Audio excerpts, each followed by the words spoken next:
Welcome back to New Rockstars. I'm Erik Voss, and thank you all so much for making our in-depth breakdown of Deadpool and Wolverine one of our all-time most watched videos. At over an hour on that bad boy, we really worked hard to make sure it was as comprehensive as possible, but still, there were over 60 more details that we have spotted since. Some of them very difficult to spot, some jokes that went over people's heads, some secret cameos, and some things that I just missed on release weekend. So we wanted to cover everything else in this video. So yes, again, like 60 new Easter eggs, maybe an extra one or two in case you don't consider some of these legit. Because yeah, some of these you may have already spotted, but I guarantee you there will be several in here that you probably were not aware of. And of course, if I don't talk about a detail in this video, I probably covered it in the first video. And yeah, I'm still rocking our Deadpool and Wolverine face-off shirt that we actually just spotted Fit Dad on Instagram wearing in one of his reels. I think it's my favorite thing to come out of our Deadpool and Wolverine collection, and it's available at nerdriot.shop, the best way to support New Rockstars.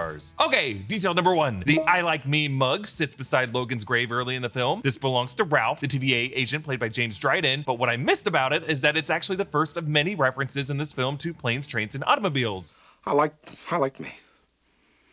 My wife likes me. My customers like me. Because I'm the real article. What you see is what you get. Ryan Reynolds based several things in this movie on planes, trains, and automobiles. It's one of his favorite films. It's one of my favorite films. And what you just saw was one of the first emotional moments of the film. And Ryan Reynolds mirrors it when Wolverine rails against Deadpool and the Honda Odyssey later. It's also a sad moment for planes, trains, and automobiles because Del says, "My wife likes me." And then you realize later why that's so sad and why he really stuttered on the initial "I like me." Detail 2. Logan's adamantium skeleton still has a piece of tree branch stuck through the rib cage. Deadpool yanks it out and sniffs it. But what's missable about this is that, think about it, it would be unlikely that the kids in the 2017 Logan film would have buried him with that still sticking out of his body. So really it suggests that Deadpool must have re-impaled the corpse on the tree when he was raging against it. 3. NSYNC's Bye Bye Bye. Now, one of the most iconic needle drops of the film, so much so that NSYNC retitled their YouTube upload of the music video as Official Video from Deadpool and Wolverine. But what I missed about this is that it's also the music that plays in Cyclops' car when Wolverine, Rogue, Bobby, and Pyro take it out in 2003's X2. I don't like uncomfortable silences. What are you doing? So really, by using this music, Deadpool is trolling Wolverine with the song that he hated. 4. When Deadpool uses Wolverine's adamantium skeleton to kill the TVA agents, I'm assuming you missed this, but when the adamantium skull shatters, on the roof of the mouth are the numbers 24601. This is a prisoner number of Jean Valjean, Hugh Jackman's character in 2012's Les Miserables. 24601! And I like that this detail appears right under the name of the VFX producer, and I'm sure she put this in there and was very proud of the Easter egg. 5. Wade assembles his own Wolverine claws over his wrists with a series of rubber bands, and the detail I just caught is how he triggers the snikt by flexing a muscle in his forearms to trip a rubber band that's holding the claws in place, ejecting them like a slingshot. You can actually see the band snapping and the blades release, and I think that's amazing attention to detail. Detail 6. Okay, I think I caught all the Easter eggs in The Office with Happy Hogan on Avengers compound, including the best one, the Hasbro Iron Man 2 toy helmet perfectly covering Peter Parker in the Stark internship photo. This was the helmet worn by young Peter when he first met Tony at the Stark Expo in Iron Man 2 that was later retconned to be a young Peter Parker. But the one I was having trouble making out is this random golden Iron Man mask on the shelf that looks kind of broken. I was thinking it might have been one of the broken masks from at any point in history up until this point, maybe an era of armor that Tony was particularly fond of, like the always busting Mark 42 from Iron Man 3, but I think it might be the faceplate of that first Iron Legion sentry that Ultron took the form of in Age of Ultron. So Tony has this on his shelf as a cautionary tale. Number 7, jumping ahead in the movie, when Deadpool suits up in the TVA, when Beardo the tailor repeatedly slaps his butt and grabs his crotch, on that last goo scene, Deadpool's junk makes a squeaky sound.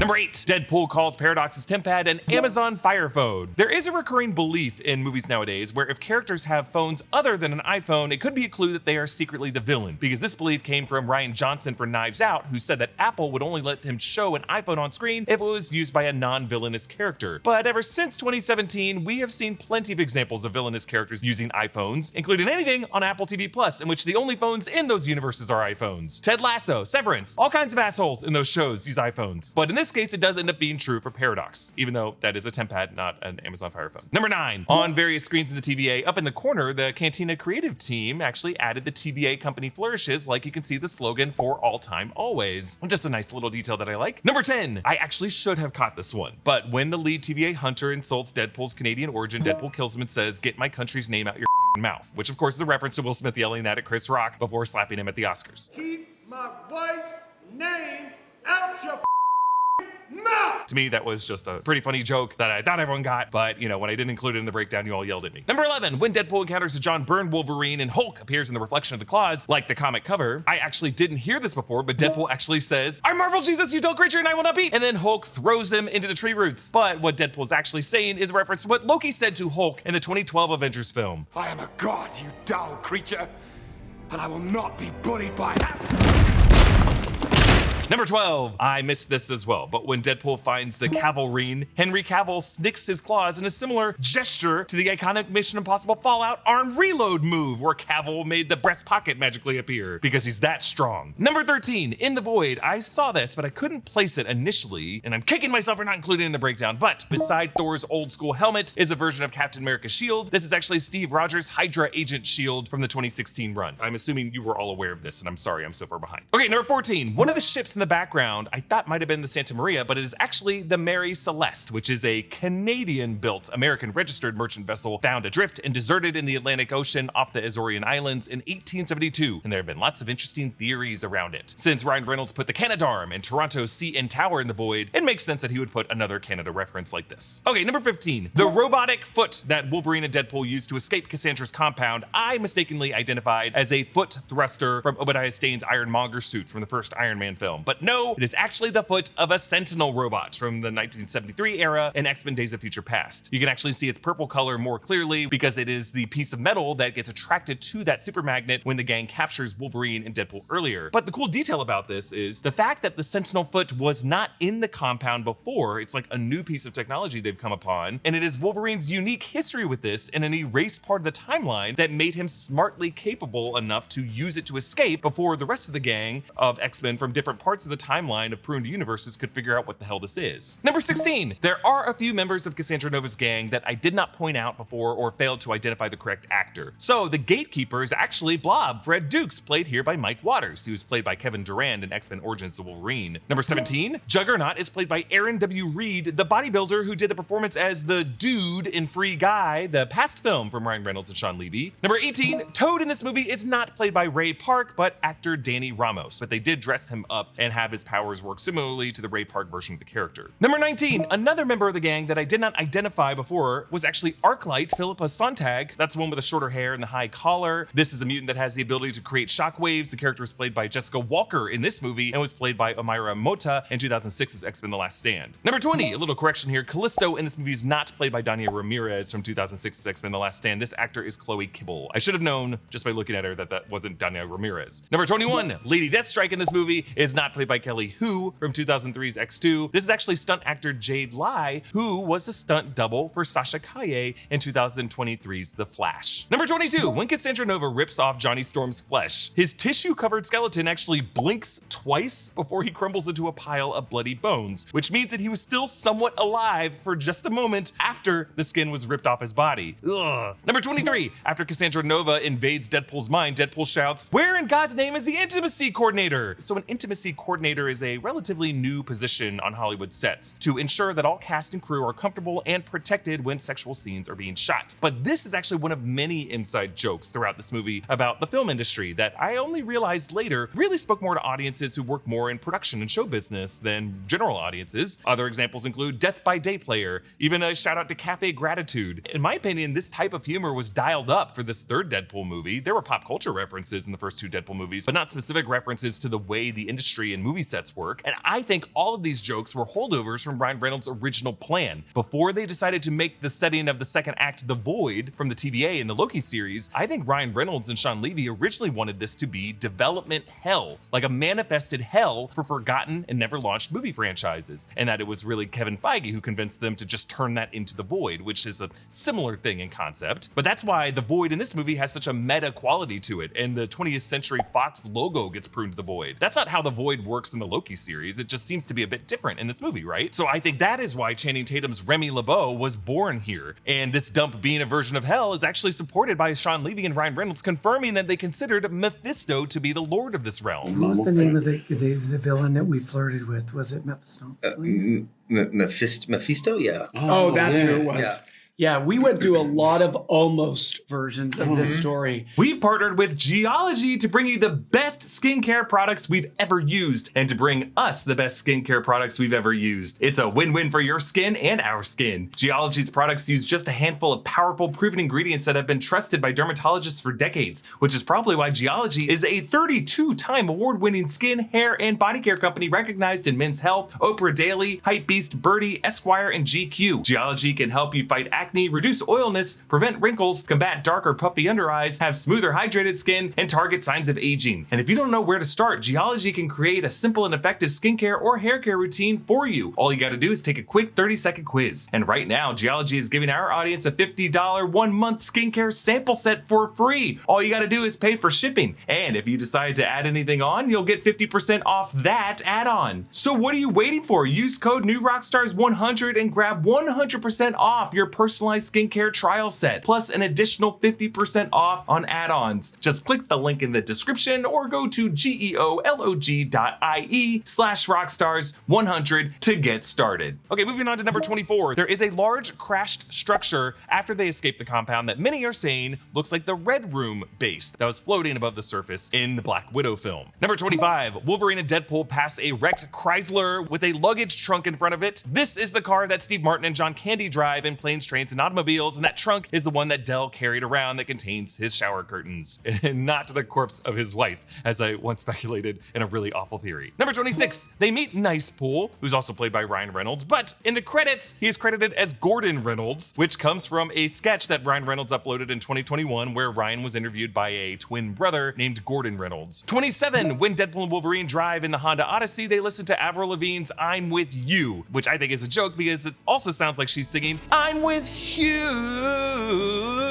because, you know, he's with Hugh, and Deadpool wants him to take him by the hand, take him somewhere new. Number 28, Deadpool makes a reference to Truthful Timmy, the blowjob queen of Saskatoon. And Saskatoon is an actual city in Saskatchewan, Canada, and Truthful Timmy, the blowjob queen of Saskatoon, gets a shout out in the special thanks section in the credits. And number 29, also in the special thanks section of the credits, it lists Hugh Jackman wrangler Betty Reynolds. Betty Reynolds is Ryan Reynolds and Blake Lively's 4-year-old daughter. Number 30, Gambit's appearance has neater hair when we first meet him, like he's freshly combed it, and it all kind of looks like it's like freshly gelled, like an unopened toy, much like his original 1990 comic debut, before he had messy hair. And I think this demonstrates that he was actually just supposed to be comic concept art with no movie adaptation fully realized yet. But when in action, later it gets messier in the signature Gambit look, as it becomes something closer to the 90s animated series Gambit, or the Marvel vs. Capcom Gambit. Number 31, when Gambit throws the card to break the bottle of Jim Beam in Logan's hands, he calls him something sounding like Queenswa, which I'm totally butchering, but Sean Levy claimed that it was gibberish that Channing Tatum improvised after they put actual Cajun and French terms in the script. But some of you have reached out to me since to say that what Channing Tatum actually said was a real Cajun expression meant as an insult.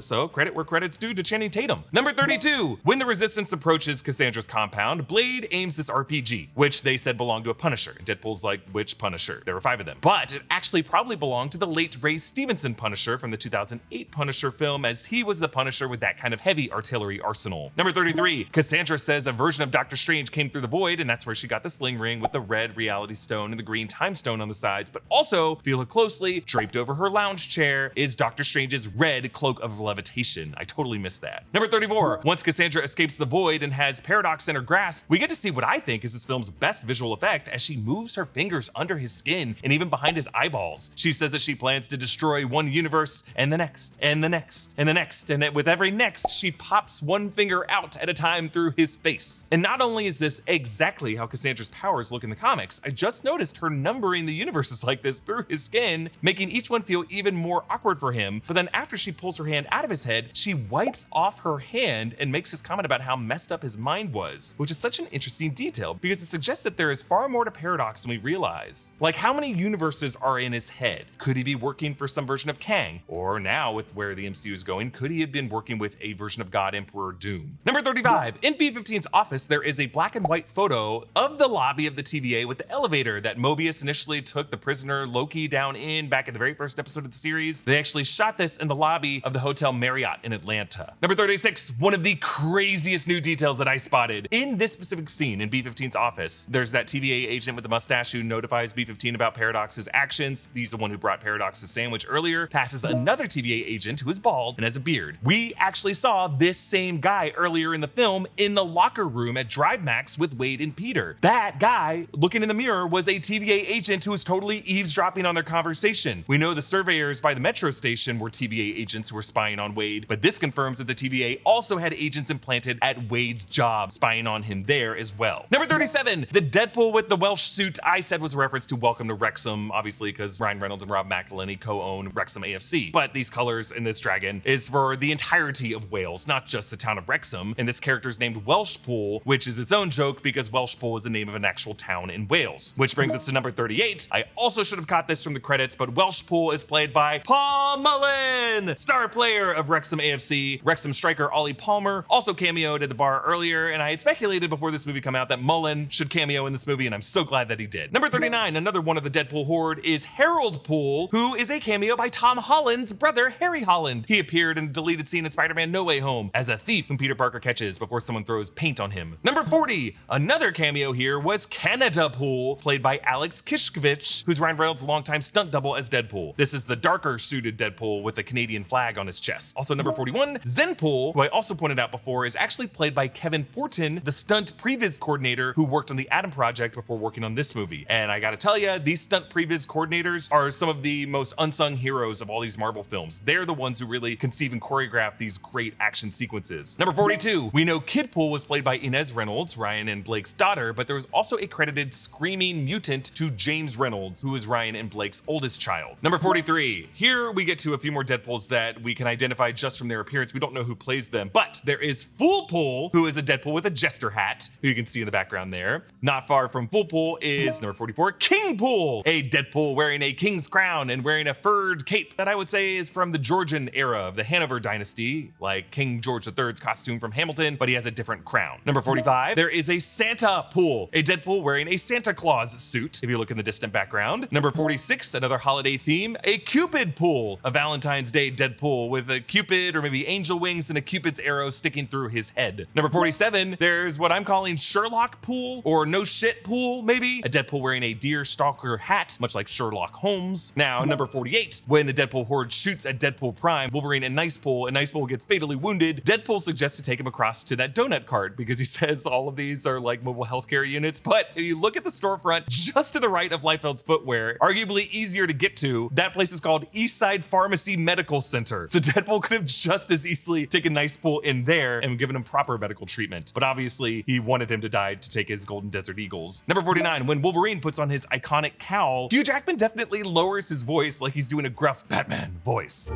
Killing mostly. Number 50, Sean Levy released the behind the scenes footage of Hugh Jackman recording ADR of the street fight sequence. And when you watch this, you realize that for the Deadpool whose gun that he takes to just shoot him in the head, he gives that one an extra growl and a f you. F you. Ah.